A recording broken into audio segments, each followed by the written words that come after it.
إن الحمد لله نحمده ونستعينه ونستهديه ونستغفره ونتوب إليه ونتوكل عليه ونعوذ بالله من شرور أنفسنا وسيئات أعمالنا من يهده الله فلا مضل له ومن يضلل فلا هادي له اللهم صل وسلم وبارك على محمد وعلى آل محمد كما صليت وسلمت وباركت على إبراهيم وعلى آل إبراهيم في العالمين إنك حميد مجيد أما بعد. Syukur pada Allah SWT dan pada malam ini kita dapat berada dalam satu majlis ilmu. Mudah-mudahan Allah beri kepada kita kesuburan iman, natijah dari kesungguhan seseorang itu untuk mujahadah. Walaupun apa sahaja kesukaran, ia menjadi mudah kerana sebab kita punya matlamat yang jelas dalam hidup ini. Bila Nabi SAW telah pun menyatakan perkara-perkara yang menaikkan iman, antaranya iaitu isbarul wudu al-makari wa kathratul khuta ila masajid, mengambil wudu walaupun payah pada kedinginan malam contohnya, dan membanyakkan langkah ke masjid. Itulah yang akan meninggikan derajat seseorang, menghapuskan dosa-dosanya dan menambah imannya kepada Allah SWT. Pada malam ini mari kita melihat kepada ayat-ayat indah dari surah An-Naml, iaitu ayat ke-79, 80 dan 81. A'udzu billahi minasyaitonir rajim. Fatawakkal 'ala Allah innaka 'alal haqqil mubin. Innaka la tusmi'ul mauta wa la tusmi'us summa ad-du'a idza wallaw mudbirin. وما أنت بهادي العمي عن ضلالتهم إن تسمع إلا من يؤمن بآياتنا فهم مسلمون. صدق الله العظيم. Maka bertawakallah engkau wahai Muhammad kepada Allah, sesungguhnya engkau berada di atas kebenaran yang nyata. Sesungguhnya engkau tidak dapat menjadikan orang yang mati boleh mendengar, dan tidak pula menjadikan orang yang pekak boleh mendengar seruan apabila mereka telah berpaling ke belakang. Dan kau tidak akan dapat memberi petunjuk kepada orang yang buta daripada kesesatannya. Engkau pun tidak dapat menjadikan seorang itu mendengar kecuali orang yang beriman kepada ayat-ayat kami lalu mereka bersedar diri. Jadi ayat ini turun berikutan dengan kerja-kerja jahat oleh kaum musyrikun Quraisy kepada Nabi kita Muhammad SAW. Surah An-Naml ini surah Makkiyah, surah diturunkan oleh Allah kepada Nabi-Nya sebelum Nabi berhijrah ke Madinah. Jadi kontennya ada penekanan banyak pada aspek tauhid, akidah, dan juga penceritaan kepada peristiwa yang berlaku sebelum Islam. Contohnya apa yang berlaku kepada kaum Nabi Saleh, kepada kaum berlaku pada kaum yang telah menentang Nabi Lut AS,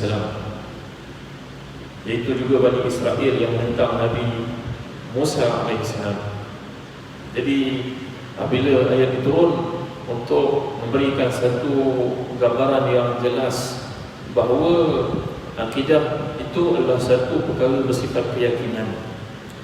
Walaupun seseorang itu tidak belajar tinggi, tapi oleh kerana akidah dalam dirinya begitu memasak, ibarat gunung yang kuat dan teguh, dia tidak akan patah dan goyang ditiup angin. Berbeza daripada kaum kafirun dan juga munafiqun yang mempercayai perkara-perkara yang kadang-kadang di luar logik akal untuk menerimanya, tetapi lantaran tiada panduan daripada wahyu Allah, maka mereka membuat perkara-perkara yang pelik-pelik. Tuan-tuan tentu tahu, sebagai contohnya ada bangsa yang bijak berniaga kat negara kita. Dia tak percaya pada nombor 4, dia takut nombor 4. Kalau mereka buat rumah, nak jual rumah, tak ada nombor 4. 1, 2, 3, 3A. Dia tak ada nombor 4. Kalau kita naik lift pun, di bangunan-bangunan pencakar langit yang dimiliki oleh buat kafirin yang tiada Tuhan ini, yang menyembah hawa nafsunya, kita tidak lupa tingkat nombor berapa? 4 tak ada 13 ya. 13 tak ada. Malamnya orang-orang Islam pun kadang-kadang terikut dengan kepercayaan seperti ini. Jadi tuan-tuan dimuliakan Allah sekalian, menceritakan tentang akidah, dia satu benda yang bersifat keyakinan sebenarnya. Kalaulah kita mengkaitkan keyakinan yang ada pada orang-orang Islam, sebagai contohnya seorang ulama tabi'in yang pernah hidup di Mesir sejak masa dahulu, namanya Haywah bin Shuraih, yang dipanggil juga dengan nama Abu Zur'ah At-Tujibi rahmatullah alaihi, yang wafat pada tahun 158 Hijrah. Dekatnya beliau dengan Rasulullah sallallahu alaihi wasallam. Kita dah habis 1500 tahun daripada Rasulullah SAW, lebih pada 1400 tahun daripada Rasulullah SAW. Tapi beliau lebih kurang tak sampai 200 tahun daripada Rasulullah SAW. Maka beliau terkenal dengan sifat salih, wara', banyak ilmu. Itu sebab keyakinannya kepada Allah berbekalkan keilmuan yang ada, menyuluh hidupnya, lalu jadilah dia seorang wali Allah yang memiliki karamah-karamah. Karamah ini adalah anugerah Allah kepada orang yang ikhlas, orang yang bersih hatinya. Kadang-kadang ilmunya tak tinggi mana pun, tetapi dia boleh datang sembahyang subuh berjemaah selama berpuluh-puluh tahun. Walaupun gajinya tak banyak-banyak pun, tetapi sedekahnya Masya Allah lebih hebat daripada jutawan-jutawan yang ada di muka bumi ini. Walaupun kudrat dia tak banyak-banyak pun, tetapi dia boleh terlibat dalam apa jua aktiviti yang mendatangkan kebaikan kepada umat Islam. Maka ini orang sebenarnya ada karamah daripada Allah. Kata Imam Ghazali, karamah itu apabila engkau berjaya mengatasi nafsu syahwatmu untuk melakukan perkara-perkara mungkar, fahisyah dan juga haram, dan engkau melembutkan anggota badanmu untuk melakukan ketaatan kepadanya walaupun dalam kepayahan. Maka tahniah kalau tuan-tuan yang ada di depan saya pada waktu ini dapat melakukan perkara-perkara kebaikan dalam hidup, walaupun tuan-tuan tidak boleh terbang ke udara, tak boleh berenang dalam lautan dalam tanpa mati, dan tuan-tuan tak boleh pula nak sembahyang bawa sejadah tak ada duit. Itu semua adalah karamah yang diberikan Allah kepada asfiya, akhirlah, orang-orang tinggi kedudukannya, tetapi tuan-tuan juga termasuk sebahagian daripada wali Allah. Maka Abu Zur'ah At-Tujibi ini kerana keikhlasannya, keyakinannya kepada Allah, keilmuannya, maka Allah berikan kepadanya, kata Imam Az-Zahabi dalam kitabnya Tazkiratul Huffaz, bahawa Haywah ini menerima ganjaran dari kerajaan sebanyak 60 dinar setiap bulan. 60 dinar ini kita kalau nak ibaratkan banyak tuan-tuan, macam kita ini katalah 10,000 jumlahnya, jumlah wang dinar katalah macam tu. Gaji 10,000 banyak tak tuan? Tak banyak ya. Tapi berapa banyak? 1,000. Maka dengan jumlah yang seperti ini, Abu Zur'ah At-Tujibi, kata Al-Imam Az-Zahabi dan Tazkiratul Huffaz, beliau tidak akan pulang ke rumahnya melainkan beliau telah pun menyedekahkan semua 10,000 ringgit itu habis, clear. Tak ada satu pun yang tinggal, tuan-tuan dimuliakan Allah sekalian. Bayangkan. Tetapi bila beliau balik ke rumah dan melakukan sembahyang tahajud pada sebelah malamnya, nanti wang sebanyak 10,000 yang kita umpamakan tadi dah ada di bawah sejadahnya balik semula. Kata Imam Az-Zahabi dalam kitabnya Tazkiratul Huffaz, perkara itu direkodkan oleh anak-anaknya. Isterinya menceritakan bahawa suaminya tidak pernah putus duit, sentiasa ada duit dalam kunci. Tuan-tuan ni, orang seperti ini adalah orang yang wali Allah, rezekinya tak pernah putus. Dia tak pernah risau kerana duit sentiasa ada dalam kunci. Ya, tuan-tuan boleh Allah sekalian. Ada seorang sahabat Nabi namanya Qais bin Sa'ad bin Ubadah radhiyallahu anhu. Dia dan bapaknya sama-sama merupakan sahabat Nabi yang terkemuka. Kerjanya bersedekah tanpa henti-henti. Pernah sekali Qais ini jual rumah dia, dapat sejumlah wang macam kita katalah 1 juta. Jual rumah dapat 1 juta. Maka 400,000 dia sedekahkan. 600,000 dibagi orang pinjam, Qardul Hasan. Kita kalau pinjam dekat bank banyak duit, bank bagi tawaran pinjam duit, betul tak? Pinjam facilities, beli rumah, beli bangunan. Bank tahu kita bisnes bagus, tapi bank nak keuntungan. Dia letak mudarabah konon-kononnya, tapi yang sebenarnya mudah berubah. Dia sapu banyak, betul. Kita beli bangunan 30 tahun, sebenarnya 15 tahun bayar dia punya keuntungan. Kan tuan-tuan, betul. Tapi ini Kaiser Sa'ad bin Ubadah, 600,000 yang ada itu dibagi pinjam kepada orang nak menyembuhkan perniagaan dan sebagainya, nak kahwin ke, anak sakit ke, dia pinjam. Tiba-tiba dia pun jatuh sakit. Ketika dia jatuh sakit itu, tak ada orang menziarahinya. Dan dia bertanya kepada isterinya, kenapa tak ada orang hutang dengan abang ni? Abang ni orang terkenal, orang baik, dia tinggi, orang handsome, orangnya sangat baik, sangat disayangi oleh penduduk Madinah. Nabi, Abu Bakar dan Umar sangat sayang kepadanya. Kalau dia datang orang bagum, tuan-tuan. Kerana apa? Kerana kepemurahannya yang luar biasa. Qais bin Sa'ad bin Ubadah, bapaknya Sa'ad bin Ubadah juga seorang yang sangat pemurah. Pernah dalam satu keadaan, Qais ini memberi makan kepada orang sampai Abu Bakar dan Umar berkata kepada Rasulullah, wahai Rasulullah, stopkanlah Qais ini, kalau tidak habis harta bapak nanti dibagi-bagi kepada orang. Rasulullah pun tergelak. Rasulullah kata betul, dia dan bapak dia sama, 2 kali lipat. Kaki sedekah yang over, yang sangat ekstrim. Bila dia dengar kata-kata Abu Bakar Umar itu, dia rasa macam nak lawak atau tuan ni. Dia sahabat Nabi ni rapat ke sungai, dia jantan kepada Rasulullah. Dia kata apa Abu Bakar dan Umar kata kepada Rasulullah?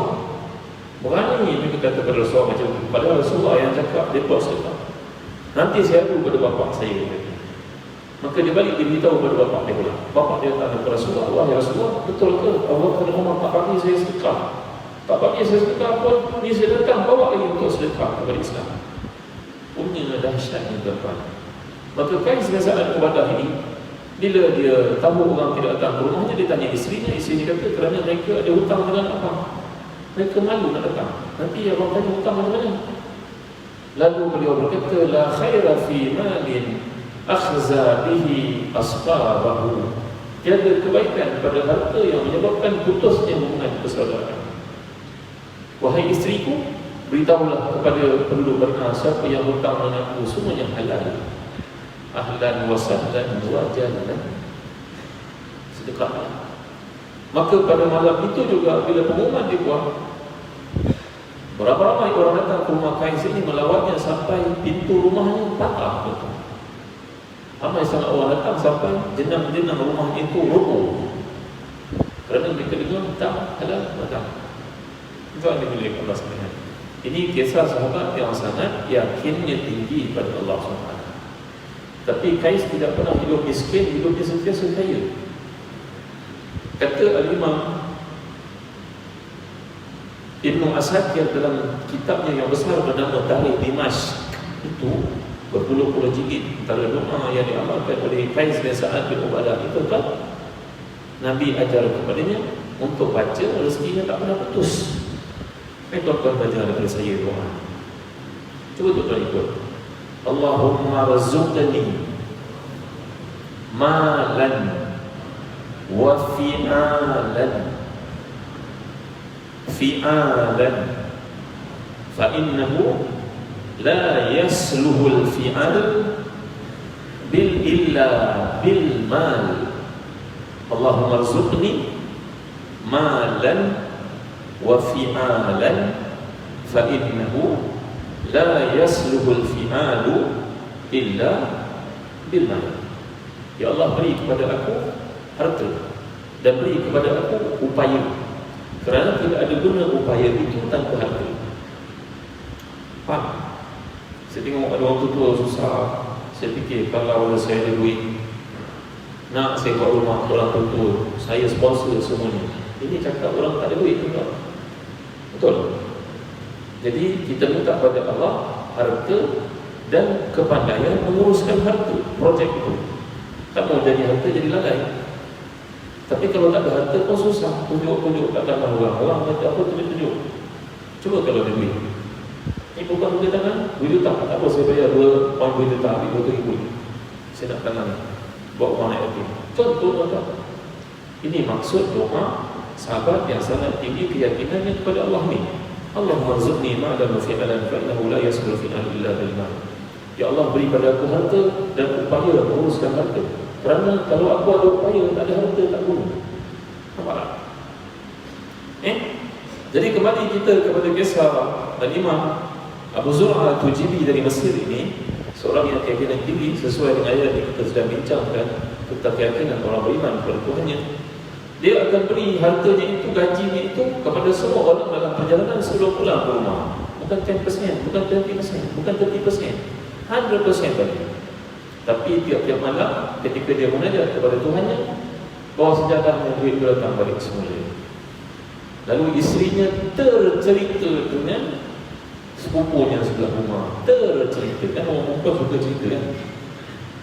Orang perempuan ni dia banyak vocabulary, dia punya kebenaran kata banyak. Kadang-kadang benda yang tak perlu cerita pun cerita, bukan orang perempuan belakang orang tempat lain kan. Jadi isterinya tercerita pada jiran itu saudaranya pun orang alim macam dia juga. Maka bila dia dengar kata Abu Zur'ah itu, dia malu daripada isinya. Kenapa Abu Zur'ah boleh buat, aku tak boleh buat? Dia pun cuba buat tuan-tuan. Jadi dia dapat gaji, dia sedekah semua. Balik dia sembahyang tahajud, dia tunggu ada tak duit, buka sejarah tak, dia buat. Ini kisah dikemukakan oleh ulama hadis, namanya Al-Imam Az-Zahabi. Yang pertama yakin, yang kedua cuba-cuba. Beza tak tuan-tuan? Beza tak? Beza. Yakin yang cuba-cuba benda lain tak? Baik, kita lanjutkan lagi ya. Jadi bila dia cuba-cuba tak jadi, dia pun jumpa dengan Abu Zur'ah Al-Tujibi, seorang yang sepupu. Maknanya kau lah, bini kau cerita bahawa kau tiap malam sembahyang dapat bawa sejadah kau 10,000 kau bagi duit kau dapat duit balik. Aku cuba buat tak jadi. Kenapa tak jadi? Maka Abu Zur'ah Al-Tujibi jawab, aku buat, aku letakkan keyakinan semuanya pada Allah. Allah lah yang tahu kedudukan diri aku. Kalau kau cuba-cuba, tentulah outcome-nya tak berapa-berapa lah. Jadi antara keyakinan dan cuba-cuba berbeza. Orang yang bekerja dengan keyakinan yang jelas, kita bagi pada dia pekerjaan, kita dapat satu, aku janji dapat job spec. Betul kan? Saya dapat pilot yang terbang, bawa kapal terbang 400 orang dalam badan itu, badan kapal terbang itu. Ketika hari pelantikan dia, dia beri satu manual. Manual yang tu baca. Kalau kau terbang macam ni, macam ni. Kalau macam ni, macam ni. Kalau macam ni, macam ni. Semua benda. Maka si pilot ni merupakan ilmu yang dia belajar. Dan apa yang dia baca, otak dia integrated ke tuan. Yakin mesti ada jalan keluar. Jangan main tu kan. Kalau dia bawa kapal terbang 747 itu, berapa ratus orang dalamnya, dekat 400-500 orang, jatuh macam mana tuan? Kalau enjin tak fungsi, enjin kedua fungsi. Kalau enjin kedua tak fungsi, macam mana nak buat? Jadi keyakinan seorang pilot yang bawa manusia 400-500 orang ni begitu tinggi, begitu hebat. Lalu dia boleh operate jentera yang paling hebat itu tuan-tuan, kena keyakinan. Doktor pakar yang merawat tuan-tuan itu agak-agak dia yakin tak? Atau was-was masih nak belah lutut tuan-tuan dia, lutut bukan jantung pun, lutut. Dia was-was tak? Dia kata saya cuba-cuba je apa dia ada. La ilaha illallah Muhammadur Rasulullah. Takkan boleh juga. Itu sebab syaitan ini kerjanya untuk mengganggu-gugat keyakinan dalam diri yang pernah kita letak pada Allah. Setiap kali sembahyang, inna salati wa nusuki wa mahyaya wa mamati lillahi rabbil alamin. Syaitan akan attack tu supaya kita was-was dengan Allah SWT dan timbul macam-macam sangkaan-sangkaan pada Allah. Jadi setiap orang yang memiliki keyakinan seperti itu akan menjadi orang paling kuat di dunia. Tiada apa yang dapat patahkan semangatnya, kerana dia punya satu prospek matlamat keyakinan yang luar biasa hebat. Tak boleh diganggu-gugat langsung. Jadi tuan-tuan, ketika berlaku satu peristiwa besar dalam Islam namanya fitnatu khalqil Quran yang menimpa kerajaan Islam pada masa itu, iaitu fahaman Mu'tazilah berkuasa menguasai raja-raja orang Islam pada ketika itu, sehingga mereka mengatakan Quran ini adalah satu benda makhluk. Makhluk ni maknanya macam manusia lah. Kita ni ada roh, ada jasad, dicipta oleh Allah. Quran pun makhluk juga. Kerana Mu'tazilah ni terlalu menggunakan akal dia. Matlamatnya baik. Matlamatnya untuk menyerasikan semua benda yang baik itu kepada Allah, yang buruk bukan kepada Allah. Akhirnya pergi kepada point Quran ini adalah makhluk. Maka tuan-tuan, pada masa itu para ulama yang hidup telah menerima fitnah yang besar, iaitulah Raja Mu'tasim yang memimpin telah mewajibkan Al-Ma'mun, mewajibkan supaya semua orang alim mengajar di masjid mengatakan Quran itu adalah makhluk. Semua orang alim takut tuan-tuan. Walau mereka tahu itu bercanggah, tapi mereka takut. Manusia memang takut. Fatwa orang yang takut ini ada penjelasan dari para ulama. Orang itu dipaksa untuk mengeluarkan fatwa. Orang itu dipaksa untuk menceraikan isinya. Ada hukum dari sudut Islam, betul-betul. Jadi Al-Imam As-Subki bercerita dalam kitab yang bertajuk Tabaqat Asy-Syafi'iyah Al-Kubra, orang yang pertama diuji dalam fitnah itu sebenarnya bernama Affan bin Muslim. Sebelum Imam Ahmad bin Hanbal diuji, orang ini diuji terlebih dahulu. Tapi Imam Ahmad itu lebih hebat ujiannya. Affan bin Muslim ini seorang ahli hadis yang terkemuka di Basrah. Apabila dihadapkan kepada khalifah, maka dia dipaksa untuk mengakui akidah yang sesat itu. Dia menolak dengan tegas. Khalifah pun menghentikan gaji yang diterimanya sebanyak 1,000 dinar sebulan itu, kerana tidak sama, tidak sehaluan dengan fatwa kerajaan. Rupanya masalah macam ni dalam berlaku. Dalam 1000 tahun dahulu memang menimpa para ulama yang ikhlas, bukan benda baru. Lalu Affan bin Muslim tetap teguh dengan pendiriannya, padahal dia memiliki banyak tanggungjawab dengan wang sebanyak 1,000 dinar itu untuk membiayai mereka, anaknya, isterinya, keluarganya, adik-adiknya. Jawatan besar. 1,000 dinar ni macam kita pada hari ni paling kurang pun 50,000 ringgit tuan-tuan. Kerana dinar ni besar nilainya, dinar emas. Maka wang sebanyak 50,000, dia jadi hakim besar. Gaji sebanyak itu, tanggungan banyak, dihentikan oleh kerajaan kerana menyalahi hukum fatwa yang digazetkan oleh kerajaan. Diceritakan oleh Imam As-Subki dalam kitabnya Tabaqat Asy-Syafi'iyah Al-Kubra yang menceritakan imam-imam besar Syafi'i, beliau sebagian daripadanya. Imam Subki berkata tiap-tiap malam, tuan-tuan, pada hari gajinya diberhentikan, kontraknya ditamatkan, di balik rumah ada orang ketuk pintu rumahnya tak dikenali, memberi kepadanya semula wang sebanyak 50,000 ringgit itu sebagai ganti, dan berkata kepadanya, wahai imam yang mulia, jangan bimbang, tuan telah bercakap yang betul. Orang macam saya akan muncul dalam hidup tuan untuk menanggung kerugian yang berlaku. Kekallah di atas fatwa tuan yang berani itu. Maka tuan-tuan dimuliakan sekalian, ini menceritakan tentang karamah para ulama yang begitu jitu keyakinannya terhadap Allah SWT. Baik, keajaiban ini bukan berlaku pada seorang atau dua orang, tapi ia berlaku pada satu bangsa. Siapa yang mengkaji tamadun Islam akan melihat satu pola yang konsisten.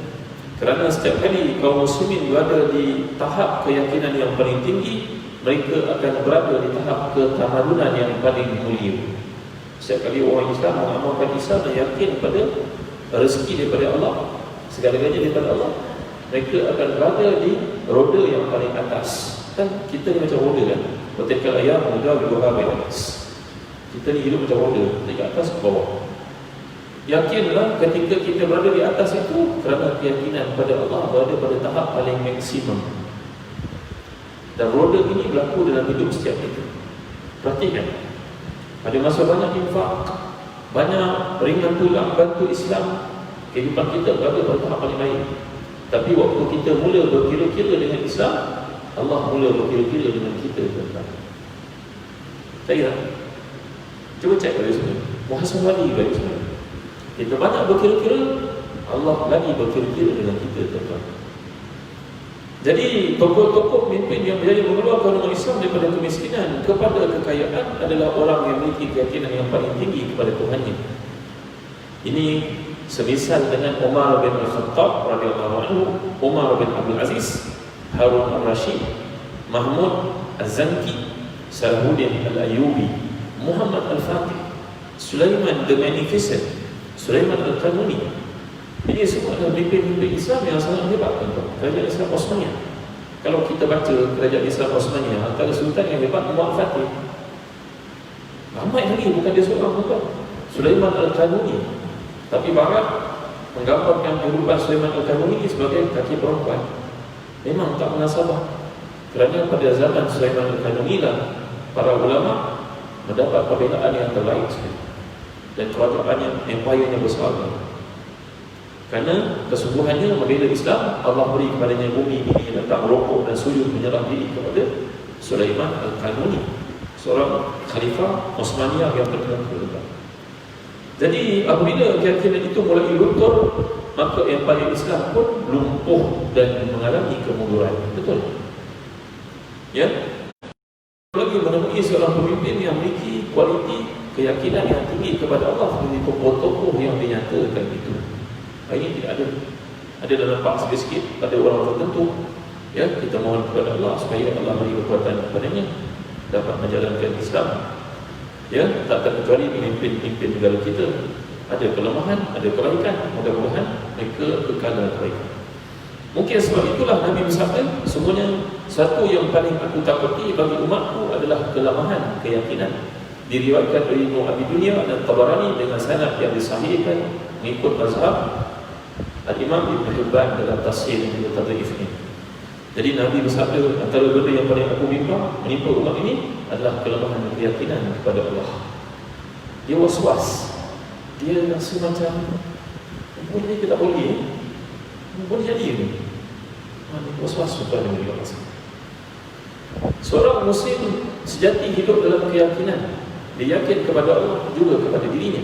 Setiap kali melakukan satu pekerjaan, dia melakukannya dengan penuh keyakinan. Setiap kali dia mengucapkan satu, dia mengucapkannya dengan penuh keyakinan. Kerana otak kita ni tuan-tuan seperti satu super komputer yang sangat hebat. Apa sahaja arahan yang kita berikan kepada otak ini, dia akan lakukan yang terbaik. Tak percaya? Cuba. Saya pernah betul hari ini buat ibadah korban, tolong sembelih 10 ekor lembu. Tapi penat macam mana pun saya tetap nak bangun tahajud. Tetap nak bangun pukul 3.30. Kirim mesej itu pada otak. Bangun tak betul-betul. Bangun. Bangun. Penat macam mana bangun? Kerana otak itu telah diberi satu arahan yang jelas. Sebaliknya, kalau otak itu tidak diberi arahan yang jelas, dia tidak akan melahirkan output yang menarik. Ya? Jadi tuan-tuan dan puan-puan sekalian, jika kita masukkan keyakinan dalam otak kita untuk berkata sesuatu, kirimkan mesej itu dengan jelas. Wahai diriku, engkau dah umur 40 tahun. Adakah masih ada masa untuk kau main-main? Kau tengok drama Korea? Rasa tak? Kalau kau mati tengah tengok drama Korea, macam mana dengan orang tak semua orang dengan pakaian? Kalau budak-budak mungkinlah boleh dimaafkan. Tapi kau ada kepala yang penuh uban, kau nak berkawan yang budak-budak lagi. Itu sebab apa? Tuan-tuan yang boleh Allah sekalian. Jadi kena beri satu arahan yang jelas kepada otak. Yang arahan itu datang daripada hati sebenarnya. Hati. Perhubungan itu dengan hati. Itu sebab orang Melayu kata budak ni badan dia kecil, hati besar. Kalau hati besar kan? Kerana dia punya wawasan, cita-cita, semangat dia nampak. Kalau dia cakap tentang diri dia, confident dia. Badan dia kecil je. Yang ni pula badan besar tapi hati kecil. Betul orang Melayu kata betul kan? Kerana hati itu pokok tempat menanam iman ini. Kalau hati itu was-was, akalnya pun tak boleh fikir dengan jelas. Dia pun tak nampak. Kerana hati itu tidak membekalkan kepadanya maklumat yang betul. Dia pun tak tahu kenapa kena bangun tahajud ni. Apa kaitan tahajud dengan kesihatan tu badan dia? Dia was-was. Maka otak yang sangat canggih itu tidak mengirim mesej yang betul. Maka anggota badan pun tidak akan dapat dikuasai dengan baik. Macam tu perhubungan kata Imam Ghazali. Ini cerita pokok keimanan keyakinan tadi tuan-tuan. Baik. Jadi ragu-ragu dalam bertindak bukanlah sifat seorang Muslim. Islam sangat mementingkan keyakinan, meletakkannya sebagai asas dalam kehidupan kita di muka bumi. Sejak awal lagi kita berkata ketika mengucapkan syahadah, aku bersaksi tiada Tuhan yang berhak disembah melainkan Allah, dan aku bersaksi tiada bahawa Muhammad itu hamba-Nya dan pesuruh-Nya. Itulah kan Rasulullah pesuruh-Nya. Padahal kita tak pernah nampak Allah pun, kita tak pernah jumpa Rasulullah pun, tapi kenapa bersaksi kan? Kalau kita pergi mahkamah, orang panggil kita saksi, kenapa? Sebab kita tahu, kita tengok, betul kan? Boleh tak kita tak ada kena-mena, jadi kalau kita nak jadi saksi kat mahkamah, boleh tak? Jadi maknanya penggunaan perkataan asyhadu alla itu datuk nenek moyang kita ajar pula ada perkataan naik pula. Aku naik saksi. Seolah-olah kita naik atas bukit, nampak keliling itu semua jelas. Betul? Mana tahu perkataan naik itu tuan? Kalau kita tidak berada di posisi yang tinggi dan menyebabkan kita nampak semua. Jadi menceritakan tentang keyakinan pada Allah berarti kita kirim daripada hati kita ni keyakinan penuh, kirim pada otak, kirim pada tangan, pada kaki, pada anggota kita semua untuk menyerasikan diri kita dengan keyakinan itu tadi. Jadi tuan-tuan ni boleh sekalian, boleh tak agak-agak kalau kita tukar perkataan bersaksi itu dengan saya rasa tiada Tuhan melainkan Allah. Murtad tuan-tuan, jangan main tuan-tuan. Tak boleh tuan. Bersaksi, keyakinan benda saksi, walaupun kita tak nampak. Tapi ditanam pokok keyakinan dalam diri itu untuk menyebabkan seseorang berkata aku bersaksi, sentiasa bersaksi. Jadi tuan-tuan, kalau kita kaitkan dengan kehidupan ini, tuan-tuan ni ada anak-anak perempuan, katalah tiba masa untuk dia berkahwin, datanglah seorang tampil untuk menjadi suaminya. Maka pada hari ini dia jawab kabulkan, untuk kata pun genggam tangan, aku menikahkan dia kau dengan fulana binti fulan, dengan mas kahwinnya sekian. Boleh tak dia jawab, saya akan cuba jadi suami kepada anak empat? Boleh tak? Kena pelempang lah itu tuan. Dengan Tok Kabi pun, Tok Kabi pun naik kuntau tu, lempang muka kita, tuan main dia pun. Mana boleh cuba-cuba tuan? Aku terima. Kenapa dah yakin? Aku terima. Walaupun kita tak tahu depan ni kita kena buang kerja ke, depan ni kita sakit ke, na'udzubillah, tapi aku terima, yakin. Itu dengan lain. Maka begitu juga dalam bab akidah tuan-tuan, dia boleh berpastikan kena macam tu kita dengan Tuhan. Jadi bila agama mengajar kita keyakinan ni untuk dibawa dalam semua perspektif kehidupan, mengapa masih lagi ada perkara namanya keraguan? Lakukan setiap pekerjaan yang dirancangkan dengan penuh keyakinan seolah-olah kita telah dekat dengan kejayaan, hampir berjaya. Jika kita mulai dengan keyakinan, maka Allah akan membantu menyempurnakan segala kekurangan dan keaiban yang berlaku dalam hidup. Allah akan bantu. Ya, jadi keyakinan seperti itu yang kita ceritakan tentang Abu Zur'ah Tujibi, Haywa bin Shuraih ini tadi juga, dan Affan bin Muslim, memanglah bukan mudah untuk dicapai, tapi dia boleh dipelajari dan juga dilatih. Tuan-tuan, seorang tabi'i yang terkemuka namanya Khalid bin Ma'dan radhiyallahu anhu berkata, pelajarilah keyakinan sebagaimana engkau mempelajari Al-Quran. Sesungguhnya aku sendiri pun sedang belajar tentang keyakinan pada ini, kata Khalid bin Ma'dan, tabi'i yang terkemuka. Tabi'i ini generasi yang paling mulia dalam Islam selepas sahabat Nabi dan para sahabat. Tabi'i, orang pun dekat dengan sahabat, belajar dengan sahabat, namanya tabi'i. Dia berkata, aku pun setiap hari belajar tentang keyakinan ini, setiap hari. La ilaha illallah Muhammad Rasulullah, masya-Allah tabaraka wa ta'ala. Jadi setelah sekian lama berlatih, sedikit lama sedikit kita akan mendapati keyakinan itu subur dalam diri. Begitu berkatalah Zunun al-Misri, 3 tanda keyakinan adalah melihat Allah dalam segala sesuatu, merujuknya dalam segala sesuatu, dan meminta bantuannya dalam segala sesuatu. Tanda keyakinan, nampak Allah dalam semua.